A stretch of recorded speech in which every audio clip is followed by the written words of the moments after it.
ओम शांति। आज के अव्यक्त मुरली की तारीख है 9 जनवरी 95। 9 जनवरी 95। और बाबा भी आज इस मुरली में कह रहा है कि हमारे ब्राह्मण जीवन में अगर कोई हलचल आती है तो उसका कारण है निश्चय की कमी। तो कौन से निश्चय है, और बाबा उसके प्रति कुछ सॉल्यूशंस बता रहा है निश्चय को पक्का करने के लिए। तो बाबा कहता, बाप दादा देख रहे थे कि जो भी बच्चे अपने को ब्राह्मण कहलाते हैं वो सभी ये फलक से कहते हैं कि हम निश्चय बुद्धि है। तो बाप दादा सभी निश्चय बुद्धि बच्चों से पूछते हैं, जब आप सभी कहते हो कि हम निश्चय बुद्धि विजयी है, तो कभी विजय और कभी हार क्यों होती है? जब कभी कभी थोड़ी हलचल होती है तो क्या उस समय निश्चय खत्म होता है? जब निश्चय बुद्धि सदा हो तो विजय भी सदा हो, कि बीच बीच में घुटका और झुटका होता है? तो अभी क्या चेक करना है? निश्चय बुद्धि विजयंती है, कहते वक्त क्या कहेंगे? हमारा निश्चय पक्का है। लेकिन फिर बाबा पूछ रहा है फिर हार क्यों हो रही? तो बाबा कहता, निश्चय का फाउंडेशन चारों ओर से मजबूत है, या चारों ओर की बजाय कभी एक और कभी दो और ढीले हो जाते हैं? तो कभी कोई चीज को मजबूत किया जाता है तो चारों ओर से टाइट किया जाता है। अगर एक साइड भी थोड़ा सा हलचल वाला होगा तो हिलेगा ना। तो चारों प्रकार का निश्चय अर्थात बाप में, आप में, ड्रामा में और ब्राह्मण परिवार में निश्चय। तो ये चार ही तरफ के निश्चय को जानना नहीं लेकिन मानकर चलना, इसको अंडरलाइन कर। जान तो ले लिया ना चार प्रकार के निश्चय, लेकिन बाबा कहते हैं अभी उसको मानकर चलो। अगर जानते हैं लेकिन चलते नहीं है तो विजय डगमग होती है। जिस समय विजय हलचल में आती है तो चेक करना चारों तरफ से कौन सा तरफ हलचल में है। कभी ऐसा लगता है सफलता नहीं मिल रही है, विजय नहीं मिल रही है, तो बाबा कहते चेक करो कौन सा निश्चय हलचल में है। तो बाप दादा देखते हैं कि कई बच्चों को बाप में पूरा निश्चय है, इसमें तो पास है, लेकिन अपने आप में जो निश्चय चाहिए उसमें अंतर पड़ जाता है। जानते भी है, कहते भी है कि मैं ये हूं, मैं ये हूं। बाबा ने इतने सारे टाइटल्स दिए हैं ना, तो कहते हैं कि मैं ये हूं, मैं ये हूं। लेकिन जो जानते हैं, मानते हैं, वो स्वरूप में, चलन में, कर्म में हो, इसमें अंतर पड़ जाता है। मैं शांत स्वरूपात्मा हूं, मान लिया, लेकिन प्रैक्टिकल में गए तो ना ही मैं खुद शांत रह रहा हूं, ना ही दूसरों को शांत रख रहा हूं। तो वो कहते इसमें अंतर पड़ जाता है। एक तरफ सोचते मैं मास्टर सर्वशक्तिवान हूं, विश्व कल्याणकारी, और दूसरी तरफ छोटी सी परिस्थिति पर भी विजय प्राप्त नहीं कर सकते। है तो मास्टर सर्वशक्तिवान, लेकिन कहने के लिए क्या है, तो मास्टर सर्वशक्तिवान, लेकिन परिस्थिति आने पर क्या कहेंगे? लेकिन ये परिस्थिति बहुत बड़ी है, ये बात ही ऐसी है। तो क्या ये निश्चय है कि सिर्फ जानना है लेकिन मानकर चलना नहीं? कहते व सोचते हैं कि मैं विश्व कल्याणकारी, लेकिन विश्व को तो छोड़ो। बाबा देखो क्या कह रहा है, विश्व को तो छोड़ो, स्व कल्याण में भी कमजोर होते हो। अगर उस समय उन्हों को कहो कि क्या स्वयं को परिवर्तन कर स्व कल्याणकारी नहीं बन सकते, तो जवाब देते हैं कि है तो विश्व कल्याणकारी, लेकिन स्व कल्याण बहुत मुश्किल है, ये बात बदलना बहुत मुश्किल है। ऐसा लगता है, क्योंकि हमें अपने संस्कार परिवर्तन करने हैं ना। स्व कल्याण माना क्या, मुझे अपने संस्कार परिवर्तन करने। विश्व कल्याण माना चाहे वाचा द्वारा दूसरों को बताओ, मनसा द्वारा सकाश दो, तो वो इजी लगता है। तो बाबा कहते चेक करो कि हम ऐसे तो नहीं ना कि टाइटल ले रहे विश्व कल्याण का और स्व को भी परिवर्तन नहीं कर पा रहे।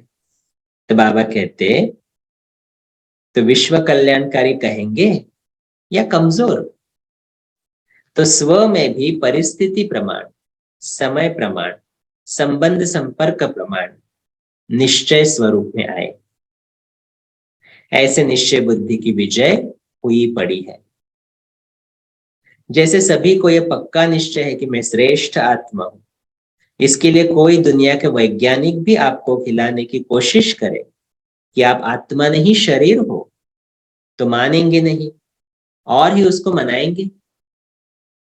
तो जैसे ये पक्का है कि मैं शरीर नहीं, मैं आत्मा हूं, और कौन सी आत्मा हूं ये भी पक्का है, तो ऐसे निश्चय बुद्धि की विजय भी इतनी ही निश्चित है। हार असंभव है, विजय निश्चित है।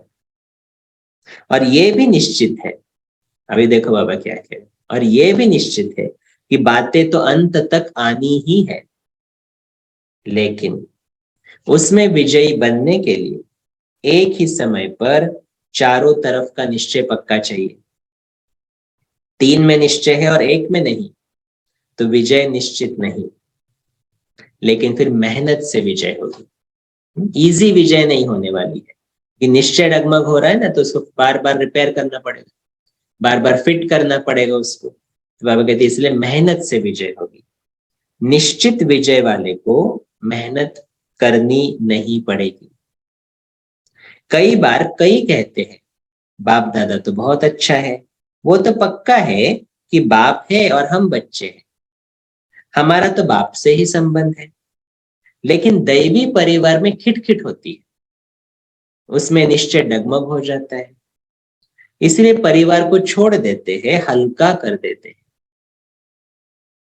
तो एक साइड तो ढीला हो गया ना, बिना परिवार के माला में कैसे आएंगे, सेंटर जाना बंद करेंगे, मुरली सुनना, क्लास में जाकर सुनना वो बंद करेंगे, खिटखिट हो रही है ना, सेवा करना बंद करेंगे। तो बाबा कहते ऐसे अगर परिवार को ढीला छोड़ दिया तो माला के मणके तो नहीं बन सकते। माला कब बनती है, जब दाना दाने से मिलता है। तो दाने कौन है, हम आत्मा है ना, हम आत्माएं आपस में मिले, संस्कार मिलन हो तो एक साथ दाना बनेंगे ना, माला बनेंगे।